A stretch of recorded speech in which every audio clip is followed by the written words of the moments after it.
یہ فرمائیے کہ مزارات پر سجدہ کرنا یا فرط عقیدت میں مزار کے ارد گرد گھومنے کو لوگ طواف کا بھی نام دیتے ہیں، تو کیا فرمائیں گے اس حوالے سے؟ اس سوال کا جواب میں اس طرح دوں کہ قبر کا طواف کرنا یہ تو جائز نہیں ہے، ٹھیک ہے نا، اور قبر کو سجدہ کرنا یقیناً یہ بھی ناجائز ہے۔ احادیث خود موجود ہے، صحابہ کرام رضوان اللہ علیہ اجمعین نے خود حضور سے باقاعدہ سوال کیا کہ یا رسول اللہ ہم نے مختلف بادشاہوں کو دیکھا کہ ان کے ماننے والے سجدہ کرتے ہیں، تو کیا ہم آپ کو سجدہ کر سکتے ہیں؟ تو المختصر یہ اختصار کے ساتھ کہ سرکار نے منع فرمایا، اور اس امت میں سجدہ تعظیمی منع ہے، ٹھیک ہے۔ لیکن ایک بات میں عرض کر دوں، ایک ہے قبر کو چومنا، ٹھیک ہے، تو اس میں ہمارے علماء دو باتیں ارشاد فرماتے ہیں۔ بعض ہمارے جید علماء اس بات کے قائل ہیں کہ بوسہ لے لینا چاہیے،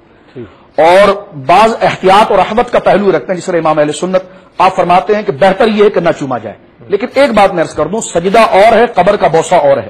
جن علماء نے قبر کے بوسے کی بھی بات دی ہے تو اس سے مراد غرض بوسہ لینا، جس طرح کے زندہ آدمی کے ہاتھ چومے جاتے ہیں، صحابہ نے حضور کے پاؤں چومے، سرکار دو عالم صلی اللہ علیہ وسلم کے ہاتھ چومے، یہ تسلسل اہل بیت میں چلا، یہ صحابہ کے تلامذہ چومتے تھے، امام بخاری کے شاگرد امام مسلم امام بخاری کے پاؤں چوما کرتے تھے، اور فتاوی عالمگیری میں کتاب الکراہیت میں دیکھیں باقاعدہ علماء نے اجازت دی ہے کہ وقت کے اگر متقی اور صالحین بادشاہ ہوں، علماء ان کے پاؤں اور ہاتھ چومے جائیں تو اس پاؤں چومیں گے تو ظاہر سی بات ہے جھکنا تو پڑے گا نا،